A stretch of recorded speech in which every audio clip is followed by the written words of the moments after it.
My parents lived in Japan in the late 1930s. They were Mexican citizens, and my dad had an import business in Mexico. So they lived for several years in Japan and China.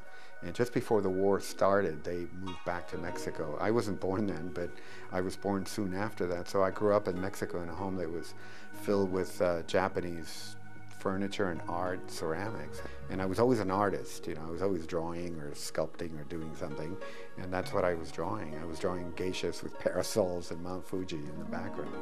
I love working with my hands, and I love communicating something with people, and I've been very, very fortunate that since I was a child, it was easy for me to draw and paint and sculpt things with my hands, and my parents were very supportive.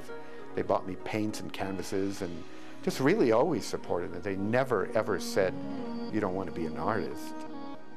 Now, from a Western perspective, the whole idea is to do something that looks good. You know, you want to hone your skills and you want to do something that really looks good, and if you can fudge, you know, you can erase a line and redraw it, or you can paint over it. The end result is what's important. But in the Asian tradition, that's not important at all. And you don't erase or change or fudge or anything. You do something and you accept it. So the honesty or the integrity with which you approach whatever it is that you're going to do, that's what's important.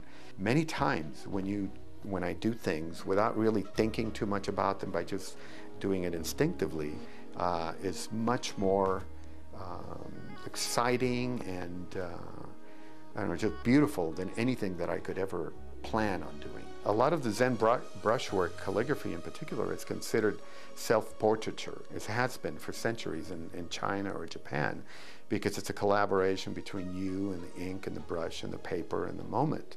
And whatever you do then at that moment, you're not going to do ever again, ever. It's that unique. The Zen circle traditionally was practiced by Zen Buddhist monks as their meditation practice. Each circle being unique, each circle symbolizing a moment. So just like each moment is unique, each circle is unique. And I've done thousands of them, and I can tell you they are. Each one of them is really different.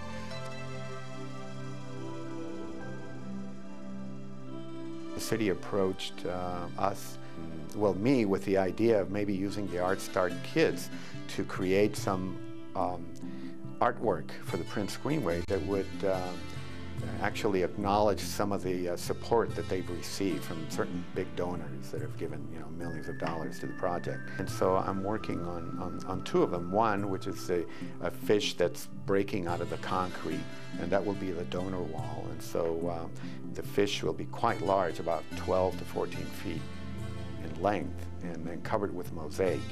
And then there's another one, another fish that's standing on its tail, sort of, that will be also about 12 or 14 feet high. And that one is called the Guardian of the Creeks. Art that's in the public arena, like public art, murals, or sculpture, is always an interaction with the general public, so it's more alive, I think. And I have something that I say to the kids all the time, that businessmen, politicians, or generals create empires, but artists create civilization.